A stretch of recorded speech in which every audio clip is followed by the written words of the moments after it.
It's car con carne. Let's eat in the car. It's car con carne.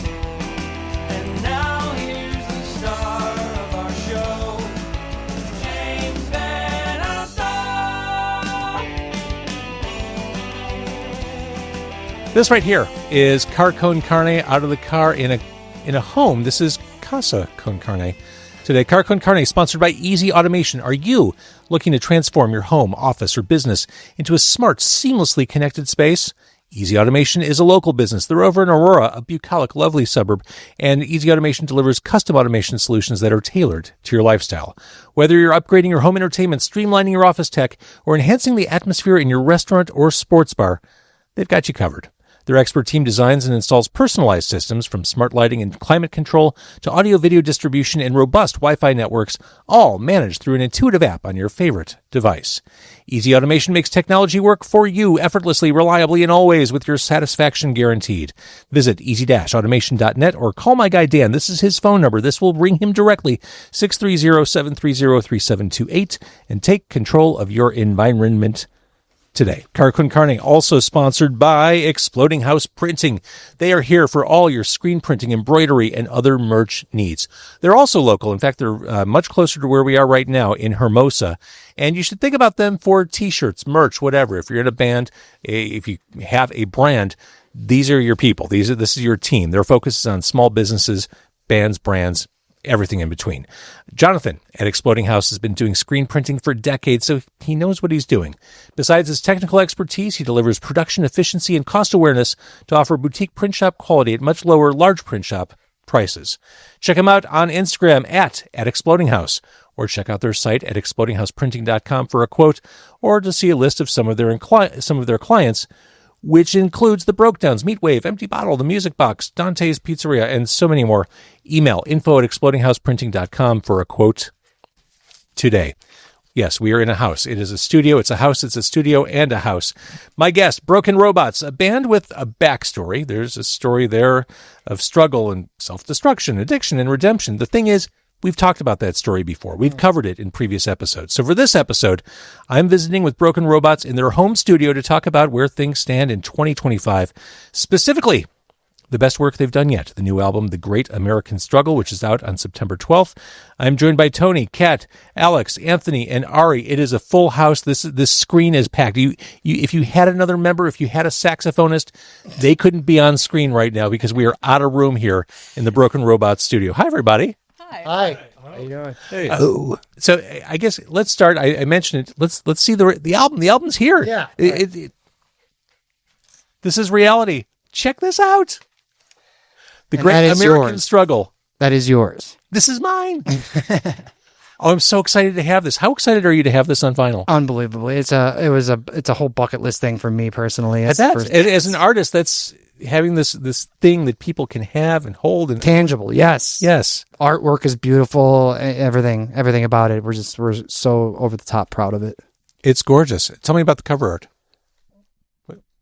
So the cover art was done by Hoverchair Studios. We worked with Hoverchair before on a different project, and we knew we wanted to get him back on to do this album cover because he just does really incredible work for all kinds of bands. He does a lot of posters and he does some album covers. And so we had him on there and we just kind of gave him a color scheme and the album. We were like, here, listen to it. Here's a color scheme. Do what you think fits. And look, we had the book idea came from Anthony and it was just random. You want to talk about that really quick? Just because that's kind of where it started was with the book. Sure. I mean, we all had ideas for the album really, and we were just discussing what we wanted to do as far as what the cover looked like. And for some reason, as soon as Kat suggested the title, The Great American Struggle, I think it was you who brought it up, yeah. I don't know why, I envisioned a cover of the book the cover of the album that was just like an open book, because that's kind of, it goes along with the lyrics, like, all of Broken Robots' lyrics are an open book of their lives, and so I just imagine just like an open book. And we have a couple circles on there because the opening track is called Circles. Mm-hmm. And I think we all had different ideas, and these guys made a list, and we sent it over. And then, this is what we got. I love it. Very cryptic. That was like the first take, like the first thing we got, wasn't it? And it was Yeah, he was like, here's like a rough idea, and he sent like basically how it is, like, but a little rougher. He's like, what do you guys think of this? And I'm like, this is great, and I showed it to everybody, and everybody was like, this is awesome. So we stuck with it. Shout out Dave Karen, Hovershare Studios. It has a Beach Boys vibe, in my opinion. It totally does. Yeah, so I'm very proud of that. I love that. I'm cool with that. I'm very cool with that. It should be mentioned that the honorary extra member of Broken Robots is here. I may need to include him in the video. That is Benji the dog, Benji. who's my new best friend. Yeah. And in fact, I don't want to go back to the car after this. I just want to go to people's houses to play with their dogs. Like, that just makes this so much better. I mean, I love Broken Robots, but you add a dog to it, and it's like... And, this is where the album was recorded. You're sitting... I was going to ask. Yeah. So we're in your literal home studio. This is it. I mean, right around the corner is where you do living stuff. But the kitchen is 6 feet away. The kitchen is 6 feet away. We're in the studio. All your gear is sitting in front of me. Behind me is where you mix the record. Yeah. And this was all you, Tony. You recorded and mixed everything, didn't you? Yeah, I engineered it. I recorded everything. Anthony recorded some of the drums at his place and then would send them over. But for the most part, I would say, everything was pretty much recorded here and mixed here. And that's just, it's kind of my like mad scientist little, my cave, my safe place. DIY to the core. I don't know how you can get more DIY than this. Like, seriously, like and I'm very proud of that, and we're pretty dedicated, where it's like a living room or studio. Let's just go with a studio. No living room. So our bedrooms are upstairs and kitchen's right there and studio's right here. So how long did it take to, how long have these songs been germinating? How long did it take to write these songs? So it's so for the most part, I would say about a year. There was one song, What You Wanted, that started off like many years ago, like probably 3 years ago. And we kind of shelved it for a while. And then after we started working on this album, we're like, this song would fit in here really well. So we kind of brought that one back to life and re-recorded it and everything. And Circles started, gosh, when did we start that? Like 2.5 probably. Yeah, like 2.5 years ago. And we finished the album last September. So it's been done for about a year. So I'd say, about a year and a half. We definitely took our time on this one, and we had a situation where a member left, and that's kind of where we really dug in and it got kicked off, and like the album really started going from there. We were at a different location actually just for a couple months, and one member left, and Anthony came in, and that was actually the song that Anthony has the majority to do with, Again and Again on the record. Released the other day. Yeah, and we just released that on Monday, and he put down the piano parts, the melodies right there, and we just kind of went from there, and we just haven't looked back since then. It's just been grind. It's just been nonstop. And well, I want to dig into the songs on this album because I said it. I believe this is true. I think this is the best stuff you've done. Before we dig in, Tony, I have to ask about your health. I know you haven't had the easiest time over the past couple of years. Yeah, it's been really rough. The last year and a half has been the biggest trying times for Kat and I, no doubt. I woke up one morning, and this correlates to a song on the record, the needle, the thread, and the hospital bed. We can get more into detail on that in a minute, but that song is really about the events that led up, and when I found out that I had cancer. Wait, sorry, I've got to interrupt. I got to move the phone because Benji keeps like walking over it or breathing on it, and he changes. Like I'm scared to see the video because he keeps changing what is in the frame. So it may just be our feet. I don't know if it's all of us. So I usually like to monitor it, but I'm just gonna trust, let go, let God. Here we go. I think we're fine. He just wants to be. I do have like a tripod. It's in my car though. It's too late. But so if you're watching this on YouTube or Facebook and the video doesn't make sense, blame the dog. It's the dog's fault. It always is. And of course, I interrupt as you're talking about cancer. Yeah, so cancer, schmancer, whatever. All right. So sorry, you woke up one morning. Yeah, I woke up one morning, and I'll get right into how it ties into that song. I woke up one morning, and my side hurt so bad. Kat had gone through some mental health issues. She had a nervous breakdown, and she was out for about 3 days at a facility just trying to get her bearings and stuff like that. And I was here at the house. I woke up the Sunday I was supposed to go pick her up, and I could barely get out of bed. My side hurt so bad. I called her and told her, I'm like, I don't even know if I can drive. She's like, oh my God, well, please try. Yeah. Because I want to leave this facility. And I said, okay. So I made it out there. I did tell you to go to the hospital first, and you were like, I don't want to. Well, yeah. So I drove out to McHenry where she was, and we switched spots. I gave her the car. I went into the emergency room, and they said if I had waited another 6 to 8 hours, I would have been a goner. My appendix was rupturing. My appendix was in the middle of rupturing, and it was inflated, and they took me in. They took my appendix right out immediately, and I thought I had gas. Yeah. But so a couple of weeks went by after that. I was recovering here at home, and I got the phone call. They said, hey, we did tests on that appendix, and it was covered in cancer, and it was pushing up against part of your colon and yada, yada. So you're going to need to come back in. We want to take a little piece of your colon out that it was rubbing up against. I said, okay. So I went back in, and this was last year. And when this happens, you don't have time to think about it. It's just, okay. Yeah, exactly. And, what led up to Kat having some mental issues, I woke up one morning. It's kind of like pretty intense here. I woke up one morning from a fever dream, and it turned into like a lucid dream where I knew I was dreaming. And that's a lot of the stuff in that song lyrically you're going to hear about. In my dream, I was relapsing. I went down to get a fix, and then I saw the dog, and I picked up the dog and walked the dog back home, and all the walls were made of cardboard, and they started melting. And then I went into the house, and my dad was there, my late dad, and he knew that I was dreaming. He told me, he's like, you're dreaming right now. And I was like, oh, and I got really excited because it was my dad. And he goes, hey, like, no sudden movements, just breathe.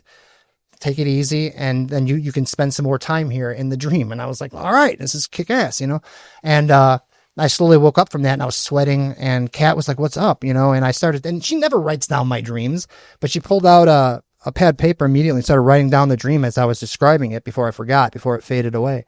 And that whole first verse is that dream. And the second verse in that song is her struggle when, she was having those mental health issues, and it kind of set her off. She kind of felt like something was really wrong. We couldn't figure out what it was, and it turned out I had cancer. So I went out, and they took out my appendix, and I got the news that it was full of cancer. I had to go in for another surgery, and they took out a piece of my colon intestine, and I had horrible complications. Everything started turning inside out on itself, and I wound up being in the hospital for 3 weeks. 3 weeks, and it was the worst time of my entire life, honestly. Sure. And you've been through some shit. I've been through some shit. I've been around, and that was the worst by far, easily. So, and when I got out of there, I came home, and we were like, we got to finish the song because, it's like, don't stop working on music.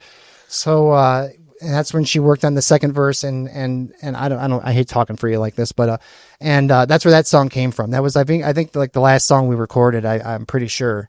But yeah, that's where that song came from, the health issues. And as of right now, they found a little spot on my liver, so it moved on to my liver a little bit. It's real small, but I am doing treatments right now for it every other week, and I feel good. It's like so If you didn't tell anyone, they would just.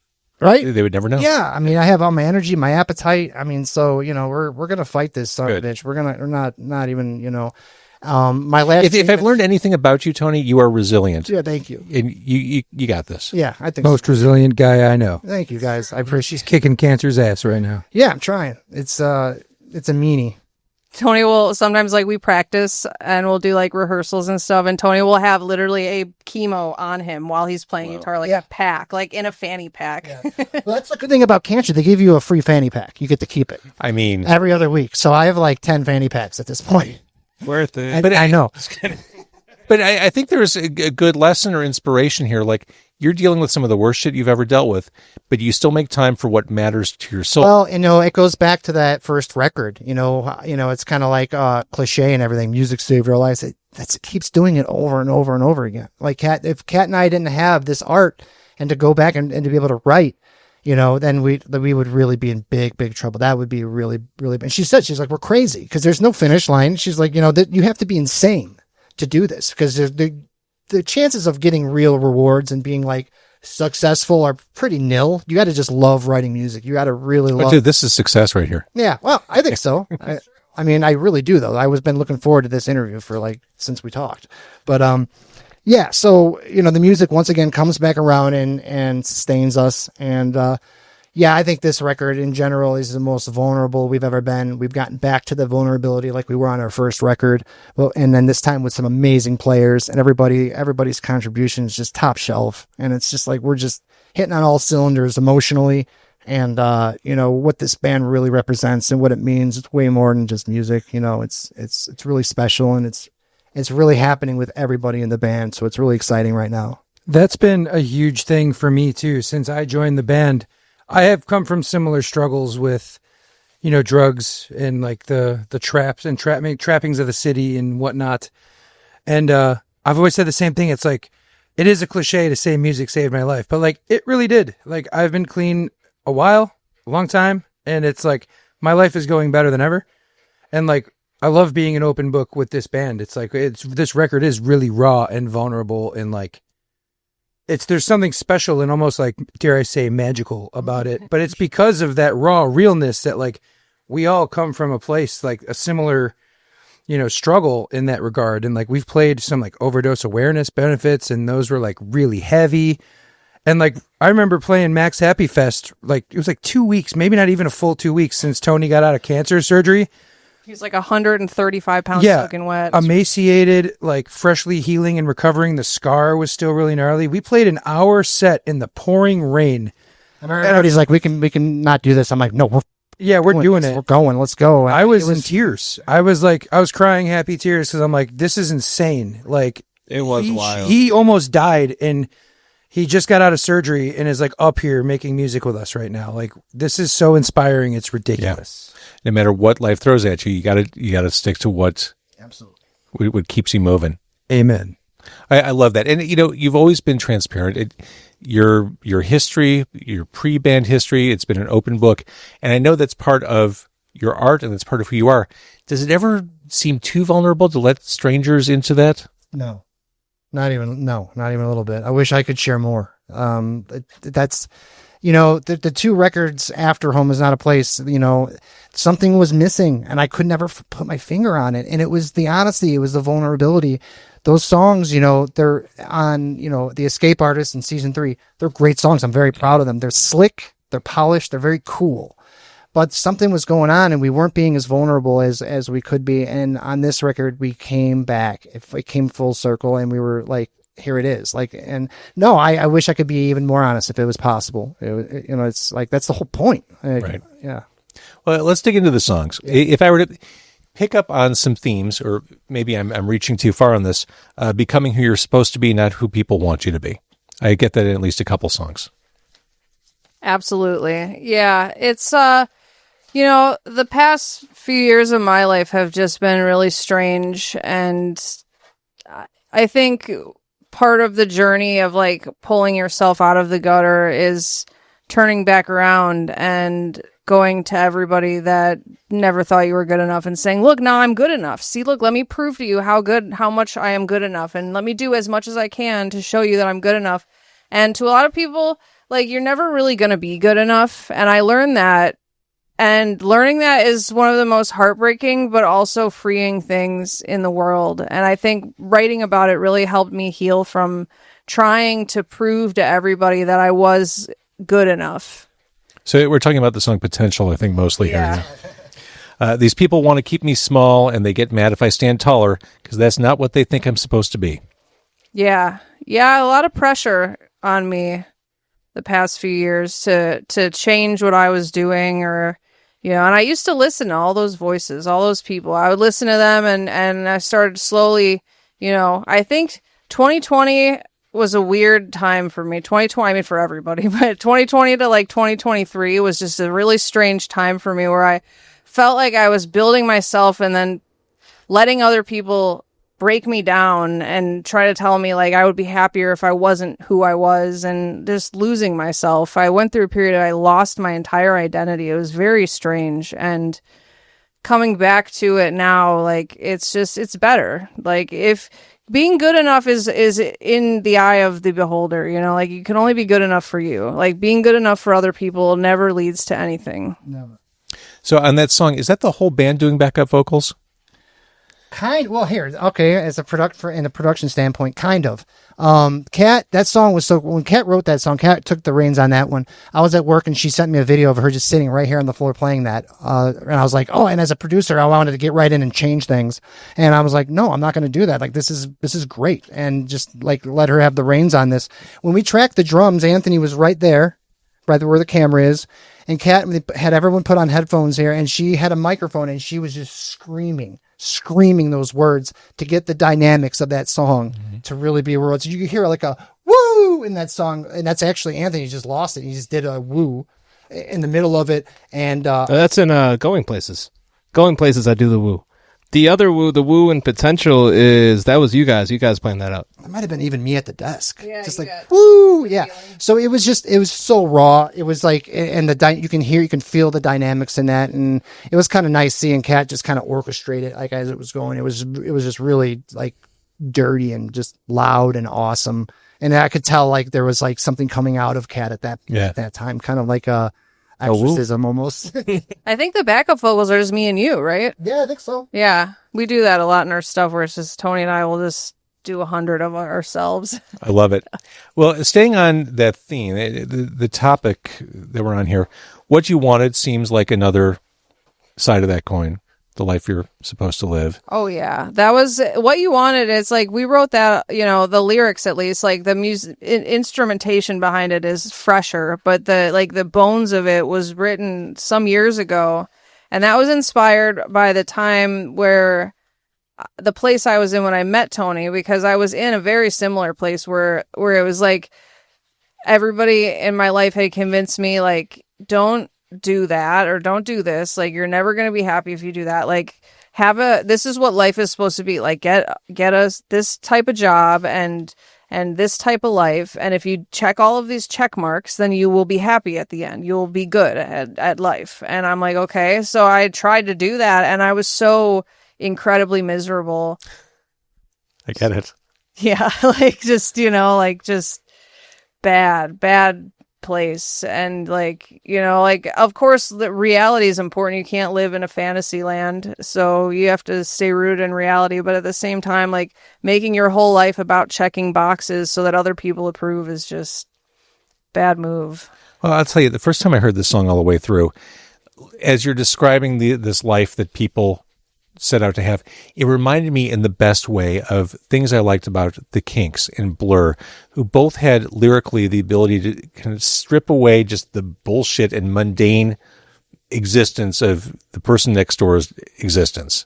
It felt like you were doing the same thing. Oh yeah. Everything in that song, it comes from a place of experience. It's very real. A lot of the stuff on this album is a lot less fantastical lyrically, and a lot more like real, like, grounded struggle. I think we've written so much stuff that it can get confusing. That riff was actually written, I think, back in like Home Is Not a Place days, like back in 2018 even, like, and it was kind of sitting around, and it wasn't, and I remember trying to bring it up during the second and third record, and it just wasn't cool enough, kind of thing. It wasn't, like, so it just kind of got forgotten about, but Kat and I never forgot about it. And it was like, so we brought it back out, and I think that's kind of, and so there's like, there was some like past to that melody, some like something in there, I think we even maybe re-recorded that song like 5 or 6 times. Yeah, we kept trying to make it. Yeah. Staying on the topic of the guitar, Sweet Escape has this really great rhythm guitar groove. This to me feels like a really ambitious song in the sense that it feels like, if you strip away the vocals, it feels like a Talking Heads song to me. Oh, that's awesome. Thank you. That's awesome. So where that came from, we were in the middle of practice right here, and I accidentally turned on my delay on the wrong setting and hit a couple chords, and I'm like, oh, that's a song. Like, that's going to be awesome. And I took out my phone and put it here, and we all just jammed it out for like, 2 minutes, just that opening riff with that eighth note delay kind of thing happening. And I could see the finish line immediately in my head. And I'm very proud of that song production wise, because there's like some glitchiness that I went over the top on, some wub wub, I guess they call it, like wub wub wub wub stuff. I'm not too hip. I think that's what the kids call it, wubbing or wub wub. But I did a wub. I did my first wub, James. I'm so glad. And I'm really proud of you. Wub. And Tony, never forget your first wub. And I'm really proud of it. And it goes from this slick, like dancey kind of thing to this like psychedelic. Yeah, it goes from like chic, like Nile Rodgers type of vibe. Yeah, thank you, man. That's great. Yeah. So I would say that had the most like Tony Baker kind of like production, stuff in it. So yeah, I'm really proud of that one personally. And I was begging him for wubs for a while. Yeah. I was like, can we do one song with wubs, just please? More importantly, the people demand more wubs. I know. I'll try and bring some more wubs. That's what the audience wants. A lot of the funk and groove feel that I like on that song, I also hear on Bad Side. That's this man over here. This guy, Elix. I'll pass it off to you. But when we did Bad Side, the original guitar riff, I had written a long time ago, and I had a completely different direction in my head. I thought the song was going to go, and then Alex came in. He just kicked the door open, and he's like, "Give me the bass guitar." Basically, he sat down for like 5 or 6 hours, and just destroyed that song and turned it into what it kind of is in my opinion. Alex, you want to talk about it? Shucks. Yeah, I heard that guitar riff that they had on there. He was like playing like a demo for me. I was like, "Oh yes, yes," because I am very, very influenced by like James Jamerson and Bob Babbitt, like the Motown session players, very influenced by funk and soul music, as well as like, jazz fusion, and like my roots are in rock and roll, like punk rock, metal, stuff like that. And I was like, this is crazy that this is like a Broken Robot song. So I just like leaned all the way into that funky nature and was just like, all right, let's see where this goes. And it's like, the dynamic on this, like going from that song to a song like Potential or like Needle and Thread and stuff like that, it's like, it's insane how much variety there is. And I'm like, I am so here for this, like so here for like the no rules, no holds barred, like let's just go with what feels right. And that definitely felt right playing that song. So, and the lyrical content is amazing. It's like for all the door guys and sound people and production side and like people like you podcasters and people that work behind the scenes, as our buddy Steiner puts it, the secondhand talent. Little Wait, I have secondhand talent? Yeah. So are all of us. Yeah, same. Like, we all do that for a living. So it's like, that's one for our colleagues, and I've never heard a song other than We Are the Road Crew by Motorhead. I've never heard a song for the people making shit happen. I think Jackson Browne has a song like that. I could be wrong. I think I prefer like adjacent to secondhand. Adjacent, yeah. Say I feel thrifted. Right. Well, that's just the name do of a buddy of mine does a podcast, and he interviews all the people that make things happen. Like they're people that really make this all happen. It's not the bands. It's not the bands. It's the people behind the scenes. For sure. Yeah. And that song, I feel like that song in the album is like an intermission too. It's like all of a sudden it goes like really intense emotional content, and then it's like, here's our silly song with the funk, I'm glad you said it. I bring this up a lot. I'm a big fan of album sequencing and a thoughtful journey from start to finish. I know, Tony. Oh man. I am too. Yeah. So when that happened, the sequencing, I wrote it out one day and it came very quick. And I wanted, like, the biggest challenge of this record actually became, oh my God, how the hell are we going to make this cohesive? That really became the biggest challenge. And especially when you think in terms of, we're going to commemorate this to vinyl. It's not something people will necessarily listen to a la carte in a stream. They're going to be listening as a full artistic package. And I went really hard with that, in my head, thinking like everyone that listens to this record is going to listen to it from the very beginning to the very end. That there is no other way to do it. So I wrote all the songs out. I had them, and I wrote out a sequencing list for it in like 15 minutes, and then I went old school and put it on a CD. And I ran out to the car and listened to it, and I'm like, and usually I'm kind of used to Kat being like, but she was like, I think that's it, man. That's like really good. And then originally Mad But Nice was 3. on the sequencing. So there's some serendipity here because now that I was going to vinyl, I had to make sure I had 20 and 20 on each side. So I had to move one thing around. And I wanted like the neo, like folky kind of stuff to only be on the second half of the record at first, I thought. And I'm like, and then because of the sequence, the timing in the vinyl, I brought the needle and the thread all the way up to number 3. So you get a kind of a taste of that early on. And then Mad But Nice went deeper in the roster. And I think it turned out great. And I think that it's very cohesive. I'm really proud of that.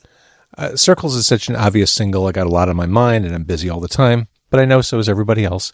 Tell me about that song. Because I mean, it's so, that to me is the instant attention grabber on the album. That song was so, again, like just very emotional lyrically. It started off with a guitar part that Tony wrote, and I was like, please, can I just take this like and loop it and just let me write a thing over it, and like I will come up with like a chorus guitar part. Can I please have it? And he's like, I don't know. I'm like, please just let me have it. And so he let me have it, and I had a lot of fun like with that really smooth vibe and using that to kind of carry a message of like, relationship insecurity, like a lot of that kind of stuff that I had to break out of as a person in a long-term relationship that kind of was carried on to me from like my mother and my mother's before, this intense paranoia and control issues. And I think that song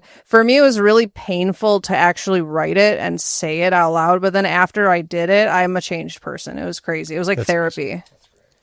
Now, okay, so for Alex, Anthony, and Ari, who are the newest additions to Broken Robots, what's it been like kind of getting on board with this band, this project, this album? I love it.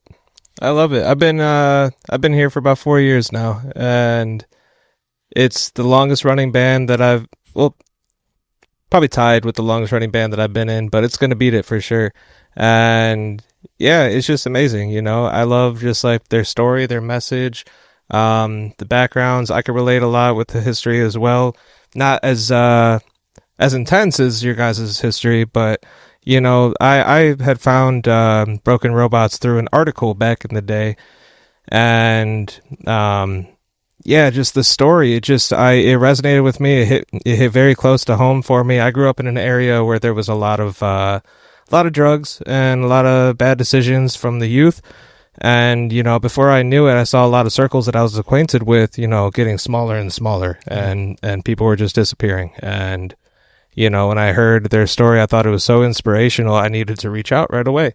And I did. And I've been here ever since. And this album coming out is the #1 best body of work I've ever been a part of. I'm so proud of it. And I'm, proud of them as people, and to see like their personal growth, and just, seeing, they wanted to move to the city, and now we're in the city and they have a house as a recording studio. Like, I'm so proud of them. I'm proud of the band. I'm proud of the group. And I'm super, super happy to be here.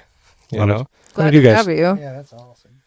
Yeah, I was a fan of Broken Robots before I joined. I remember seeing them at Martyrs, one of my favorite venues. And like, I've known Anthony for some time, and he hit me up about, it was a fill-in gig. They had a summer camp on the road show that they needed a bass player for. So I was like, yeah, I'm down. I learned their songs. And then after the show, like I guess the process of me learning the songs in a timely manner and like doing it like the way they had it, and not like trying to be like changing things or anything. It's just like a job, I was like, hey, it's a gig, whatever. But then they asked me to join, and it's been really cathartic. And I was born and raised in the city. I've lived out here my whole life, so I was very acquainted to like all those similar struggles, but realized it was abroad. And like, shout out to all the people out there that are doing the harm reduction and the outreach and stuff, like Warp Corpse and Live for Lolly and people like this, because shout out. That is huge and an immense part. Like, we got to stop stigmatizing this stuff and being like, hey, this is real. Like, what are we going to do about it? These are our friends, our brothers, our sisters, our sons, and our daughters. Like, but yeah, joining this band has been a blessing. It's been like, I agree. I'm also super proud of my bandmates, just like what they're doing in life and like this record. I feel it's definitely like the culmination of like all the years of committing to music and making all the sacrifices for years and years for all of us, and we we were talking about like, oh, it'd be cool to get a keyboardist in the mix. And Audie here and I are in another band called Earth Radio. And I was like, I got just the guy. He lives right down the road. And he is like one of the funkiest and smoothest players I know. So I'm going to pass the mic to him and let him introduce himself. Real quick though, the way that the band has changed for the better since Audie joined is insane. I've been saying Ari. I'm sorry. Oh, you're good. It's a tough one. Yeah, it's weird. I pronounce Oddy. I wrote it down wrong. I'm sorry. No, it's spelled. No, that's how it's like- spelled. nickname. Oh, it is? Yeah, it's It's a Lithuanian thing. So my real name is Augustinitis, but Audie's been, like I said, the formal nickname. Okay. Just to make things more Please know that I interesting. regret any error. And there's Oh no, it's fine. I'm used to it. No, like I said, it builds character. I think growing up 33 years and still, going through builds introductions. But no, carry off of what Alex was saying. I'm super proud of you guys. I'm the baby of the band. Like It's just true. formally joined a couple of months ago. I know we touched on Needle and Thread already, but the other week we were talking about like how cosmically how that all kind of came about, like the meeting behind the song, and then that's actually the only song that I actually recorded on the album. So again, I feel lucky enough to kind of just be a part of it right now because all the effort and how great this album sounds. I would listen to Circles and some of the tunes again before even coming over here, and I'm like, they're in the back of my head going to bed and like a mantra. But no, like I said, to his point, again, like cathartic, I feel like I've known you guys for a lot longer than it really has. I've known Alex for a few years, but it's been new relationships with you guys. But again, it feels a lot longer than that. And It jamming does, here, doesn't getting it? together. I live right down the block. This is great to be able to do this. Can't wait. I think I'm parked in front of your place. It was super. Yeah. It was supernatural. You joining the band too. Like it felt like you've been in the band already. That's one thing about this group is these are all some of my best friends right here, and Straight it's up like step. whenever like if any of us are having like a bad day, we post it in our group chat Yeah. and we talk Straight about up. it, and it's like Straight up. we're all we all help each other out, and it's I don't know. I love what we have going. Something that really needed to happen so bad was for us to get off of like using backing tracks and a metronome, because we had to do what we had to do to make all the sounds, and it started out with a 3-piece band, then became a 4-piece band. Now we're a 5-piece band. And Kat said it like, it just all came together now. It's like, we're off tracks. We're no metronome. We're just an organic band. And it feels so good to just be this organic thing happening with, no outside elements. And I hope I can, again, lend to the body of work and kind of add my own, feeling to it without besmirching. Oh, we all can't wait to write with you. Yeah, I'm that's sorry. so much. I'm already Just totally We interrupted. said- But. I'm already excited to write the next. Can't wait for one. winter. Can't wait. Yeah, winter is when we write. It's woodshedding time in Chicago. Yeah. Okay. There is a record release show for this record that is on the 12th. September 12th. September 12th, yes, at Livewire Lounge in Chicago. Livewire Lounge.